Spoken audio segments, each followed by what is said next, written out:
नमस्ते दोस्तों, आज हम सीखेंगे प्रेपोजिशंस के बारे में। यह इंग्लिश ग्रामर का एक छोटा लेकिन बहुत ज़रूरी हिस्सा है। हम इसके प्रकार और उपयोग को हिंदी और इंग्लिश में समझेंगे। What is a preposition? Preposition क्या है? A preposition is a word that connects a noun or pronoun to other parts of a sentence. It shows the relationship between the words.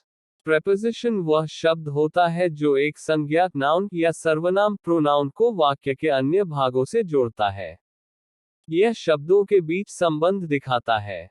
Example, the book is on the table. किताब मेज पर है। Types of prepositions, preposition के प्रकार।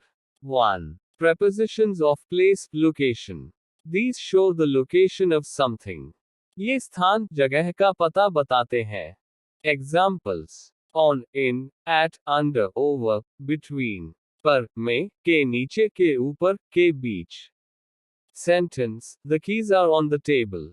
चाबियां मेज पर हैं। 2. Prepositions of direction, movement. These show movement from one place to another. ये एक स्थान से दूसरे स्थान तक जाने की दिशा दिखाते हैं। Examples: to, into, onto, towards, की ओर, में, पर, की तरफ। Sentence: She went into the room. वह कमरे में गई। 3. Prepositions of time. These show when something happens.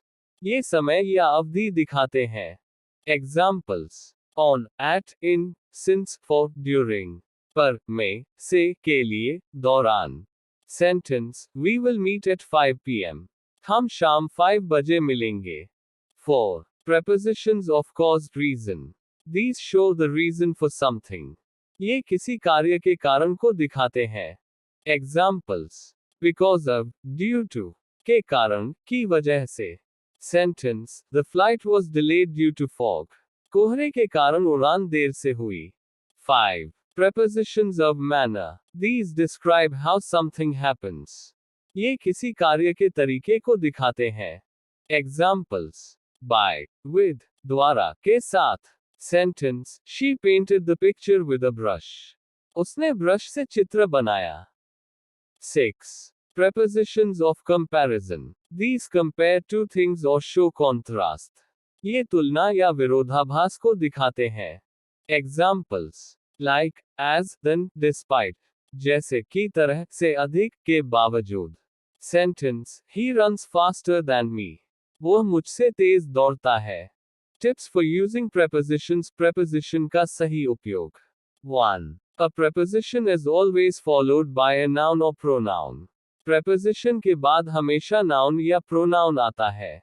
Example: He is sitting on the chair. वह कुर्सी पर बैठा है। 2. Prepositions are not used alone. Preposition कभी अकेले नहीं होते। Example: Correct, I am going to the park. Incorrect, I am going to. Conclusion, निष्कर्ष। Prepositions are simple yet powerful tools in English. With regular practice, you can use them confidently in your sentences. Prepositions सरल लेकिन बहुत उपयोगी होते हैं। नियमित अभ्यास से आप इन्हें आसानी से सही ढंग से इस्तेमाल कर पाएंगे।